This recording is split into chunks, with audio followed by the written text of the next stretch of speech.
Job లేక ఇబ్బంది పడుతున్నారా? అయితే మెడికల్ కోడింగ్ మీకు మంచి ఆప్షన్. వెంటనే కాల్ చేసి కోర్సులో జాయిన్ అవ్వండి. నమస్తే, welcome back to Suman TV. నేను మీ సంజయ్. ఈరోజు మనతో పాటు ఉన్నారు Telangana high court advocate K V Ramarao గారు. సార్తో మాట్లాడి కొన్ని విషయాలు తెలుసుకుందాం. నమస్తే సార్. నమస్తే సంజయ్. సార్, ఈ మధ్య బాగా ఎక్కువగా పెరిగిపోతున్న కల్చర్ వచ్చేసి లివింగ్ రిలేషన్. అసలు ఈ లివింగ్ రిలేషన్షిప్కి ఎందుకు ఎంత ఆకర్షితులు అవుతున్నారో అర్థం కాని పరిస్థితి. ఒకవేళ ఈ లివింగ్ రిలేషన్షిప్లో ఉన్న వ్యక్తుల్లో ఒకరికి గర్భం కానీ ఏర్పడితే ఆ గర్భం దాల్చిన వ్యక్తిదా గర్భానికి రెస్పాన్సిబిలిటీ, లేకపోతే ఆ గర్భానికి కారణమైన వ్యక్తిది అంటారా రెస్పాన్సిబిలిటీ? ఇద్దరు ఎవరిది అంటారు అసలు? సంజయ్ గారు, ఈ మధ్య మారుతున్న కాలానుగుణంగా ఈ ట్రెండ్, ఈ ఫాస్ట్ కల్చర్ అనుకుంటున్నాం, కానీ ఇది బాగా ఒక 10 years నుంచి చాలా ఎక్కువైంది. చదువు పెరిగితే పైత్యం పెరిగిద్ది అన్నట్టుగా, పైసలు పెరిగితే బుద్ధులు మారుతాయి అన్నట్టుగా, చేసే తప్పుకి పెద్ద గొప్ప పదం లివింగ్ రిలేషన్షిప్, సహజీవనం. సరే, నేను ఒక అడ్వకేట్ అయి ఉండి కోర్టులను తప్పు పట్టడం కాదు, కానీ పెద్ద కోర్టుల వరకు కూడా, సుప్రీంకోర్టు స్థాయిలో కూడా ఈ యొక్క సహజీవనాన్ని గుర్తించినాయి. సహజీవనం తప్పేమి కాదు, వాళ్ళిద్దరికి ఇష్టమైతే.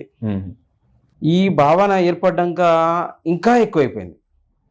మ్యాక్సిమం పెద్ద పెద్ద చదువులు చదువుకున్న వాళ్ళు, పెద్ద జాబులు చేసేవాళ్ళు, సాఫ్ట్వేర్ నుంచి ఇంకా హైటెక్ జాబులు చేసేవాళ్ళు, పెద్ద స్థాయిలో ఉన్న సెలబ్రిటీస్, సినిమా యాక్టర్స్, ఇంకా గొప్ప గొప్ప వ్యక్తులు అనుకునే వాళ్ళకి ఈ కల్చర్ రావడానికి కారణం ఏంటంటే, మన యొక్క పాత కల్చర్ సిస్టంలో ఉన్న ఏది మ్యారేజ్ అని ఒక పెద్ద కల్చర్.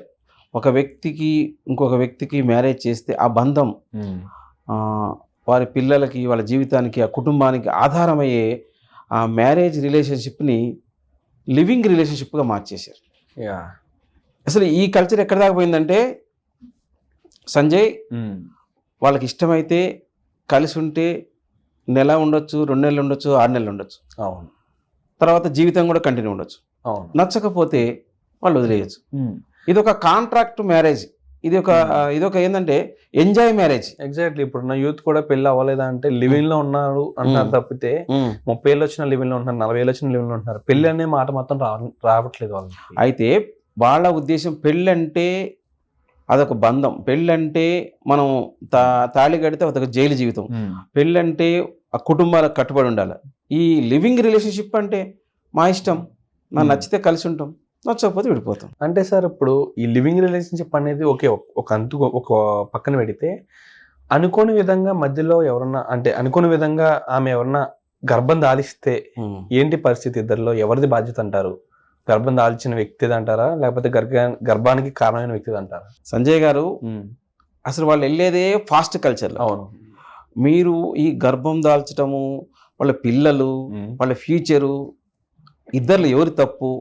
ఈ క్వశ్చన్ ఎక్కడ పోతుందంటే, అసలు వాళ్ళు ఉన్నది ఎక్కడ ఉందంటే ఆకాశంలో ఉన్నారు. అసలు లివింగ్ రిలేషన్షిప్ ఉద్దేశమే ఈ కుటుంబము, ఈ కట్టుబాట్లు, మేము జవాబుదారితనం, ఆన్సరబిలిటీ, ఇవేవి వద్దని గాలిలో ఎగిరే పక్షుల జీవితం ఇది. అవును, ఎగ్జాక్ట్లీ. మీరు చెప్తున్న గర్భం దాల్స్తే, ఒకవేళ పిల్లలు పుడితే వాళ్ళకి ఎవరు రక్షణ, వాళ్ళకి ఫ్యూచర్ ఏంటి? ఇది మీరు అడుగుతున్న క్వశ్చన్. అంటే ఎగ్జాక్ట్లీ అనుకోని సందర్భంలో జరిగి ఉంటే, అలా జరిగితే వాస్తవంగా మనం మీడియా ముందు లీగల్ గా మాట్లాడకూడదు. వాళ్ళు అబార్షన్ల దాకానో, లేకపోతే పిల్లలు పుట్టేదాకానో ఈ ఎంజాయ్ కల్చర్ ఉన్న వాళ్ళు అక్కడ దాకా తెచ్చుకోరు. ఇన్ కేస్ పిల్లలు కావాలని ఆ యొక్క లేడీ ఆలోచిస్తే అతనితో బంధం కంటిన్యూ కావడానికి, ఇన్ కేస్ అతను బంధం కంటిన్యూ కాకుండా ఆమెకు పుట్టిన పిల్లల్ని ఆమెను వదిలేసిపోతే ఆమె లీగల్ గా పోరాడచ్చు. ఓకే, అంటే ఇద్దరికి బాధ్యత ఉంటుంది అంటారు కంపల్సరీ. కోర్టు పరిభాషలో ఏ వ్యక్తి ఒక మదర్ని చేశాడో, ఆ పిల్లలు కన్నాడు, పిల్లలు కన్నప్పుడు ఆ పిల్లల బాధ్యత, ఆలన పోషణ, వాళ్ళ పిల్లల భవిష్యత్తు, అది ఇద్దరు కలిసి చూడాల్సింది. Exactly sir. ఇప్పుడు ఈ అబార్షన్ అన్న మాట వచ్చింది కాబట్టి అడుగుతున్నాను సార్. ఈ రిలేషన్షిప్ లో ఉన్నవారు చాలా మంది పిల్లలు కనడానికి ఒప్పుకోరు. ఎగ్జాక్ట్లీ అలాంటి బాధ్యతలు తీసుకొని సందర్భంలోనే ఇలాంటి వాటికి పాల్పడుతుంటారు. ఓకే, అనుకోని సందర్భం గర్భం దాల్చి వాళ్ళు కానీ అబార్షన్ కి పాల్పడితే అది ఎలాంటి నేరం అంటారు? దానికి పడే శిక్ష ఖచ్చితంగా మన చట్టాల ప్రకారము ఏ శిశువును కూడా లీగల్ గా చంపే రైట్ లేదు. అబార్షన్ అనేది లేదు. అబార్షన్ చేస్తే క్రైమ్. ఖచ్చితంగా ఆ యొక్క హాస్పిటల్ చేసినా లేదా వీళ్ళు చేపించుకున్నా వీళ్ళని ప్రోత్సహించినా అందరు కూడా శిక్షార్హులే.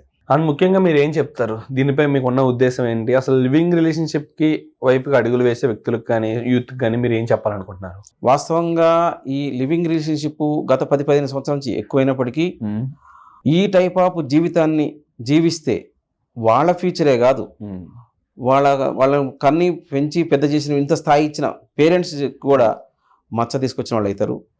మన యొక్క ఇండియన్ కల్చర్కి మ్యారేజ్ సిస్టము ఆనాటి పాతకాలపైనప్పటికీ ఒక కుటుంబ వ్యవస్థ, ఒక సమాజంలో కుటుంబం కరెక్ట్గా ఉంటే ఆ ఊరు బాగుంటుంది, ఊరు బాగుంటే ఈ యొక్క సమాజం బాగుంటుంది. పిల్లలకి ఎలాంటి కల్చర్ నేర్పాలి, ఆ పిల్లలు ఏ విధంగా పైకి తీసుకురావాలా, సమాజంలో వ్యక్తుల మధ్య ఎలాంటి ప్రేమలు ఉండాలా, దేశం పట్ల, ధర్మం పట్ల, వ్యక్తుల పట్ల, అలాంటి సిస్టమ్ అంతా కూడా మన పాత కుటుంబ వ్యవస్థ ద్వారానే ఉంది. ఇప్పుడు కానీ ఈ లివింగ్ రిలేషన్షిప్ ద్వారా వచ్చే పిల్లలు అసలు వాళ్ళకి ఫ్యూచరే ఉండదు. వాళ్ళ పేరెంట్స్ ఈ టైప్ ఆఫ్ కల్చర్ లో ఉన్న పిల్లలు, వాళ్ళు అమెరికాలోనూ రష్యాలోనూ అక్కడ ఉన్న పిల్లలకి మనకి ఇక్కడ పుట్టే ఈ పిల్లలు తేడా లేకుండా పోతుంది. మన ఇండియన్ కల్చరే కాదు, మన సిస్టమే కాదు, ఇది ఓన్లీ ఎంజాయ్. దీనికి కోర్టు పరిభాషలో యాక్సెప్ట్ చేసినప్పటికీ మన ఇండియన్ యొక్క సిస్టానికి ఇది సూటబుల్ కాదు. Absolutely sir. Thank you sir. Thank you very much sir. Right Sanjay.